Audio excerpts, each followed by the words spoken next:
আসসালামু আলাইকুম। Dream kitchen থেকে আমি মৌসুমী সবাইকে স্বাগত জানাচ্ছি নতুন আরও একটি রিফ্রেশিং জুস রেসিপি দেখার জন্য। বর্ষার দিনের জনপ্রিয় একটি ফল হচ্ছে জাম। এই জাম দিয়ে যে চমৎকার একটি রিফ্রেশিং ড্রিঙ্কস তৈরি করা যায়, আজকে আমি আপনাদের সাথে এই রেসিপি শেয়ার করব।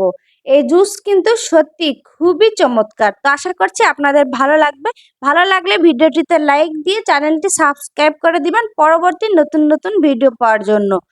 তো এখানে আমি হাফ কেজি পরিমাণ পাকা জাম নিয়েছি। জামগুলো বড় সাইজের গুলো, খুব একদম পাকা জাম, কাঁচা জাম কিন্তু নেওয়া যাবে না। আর এই জামগুলো খুব ভালো করে ধুয়ে নিয়েছি। এভাবে চেপে চেপে আমি সবগুলো জামের বিচি বের করে নিব।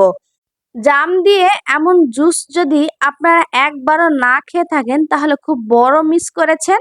আর যদি খেয়ে থাকেন তাহলে তো অবশ্যই জানেন যে এটা কতটা মজাদার। না খেয়ে থাকলে অবশ্যই আমার এই ভিডিও দেখে আপনারা একবার হলেও ট্রাই করবেন, দেখবেন কতটা মজাদার আর এটা কতটা পছন্দ করে বাসার সবাই, ছোট থেকে বড় সবাই। যারা জাম খায় না তাদেরও খুবই ভালো লাগবে। তো আমি এভাবে সবগুলো জামের বিচি ছাড়িয়ে নিচ্ছি। সবগুলো জামের বিচি আমার ছাড়ানো হয়ে গিয়েছে। এই যে শুধু জামের এখানে দড়া আছে।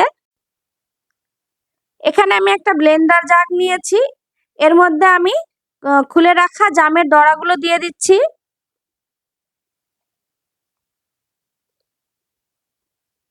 সবগুলো জামের দড়া দেওয়া হয়ে গেছে। এখানে আমি দিয়ে দিচ্ছি 2 টেবিল চামচ পরিমাণ কনডেন্স মিল্ক। কনডেন্স মিল্ক অবশ্যই দিতে হবে। আমি এখানে যা যা উপকরণ দেখিয়েছি আপনারা সবগুলো পরিমাণগুলো ঠিক রাখবেন, তাহলে দেখবেন আপনাদের জুসটাও খেতে খুবই মজাদার হবে। সাথে দিয়ে দিচ্ছি 8 থেকে 10টি আইস বার, আর এর সাথে দিয়ে দিচ্ছি হাফ চামচ পরিমাণ বিট লবণ। আর এরপর আমি দিয়ে দিচ্ছি প্রায় 1 টেবিল চামচ পরিমাণ লেবুর রস।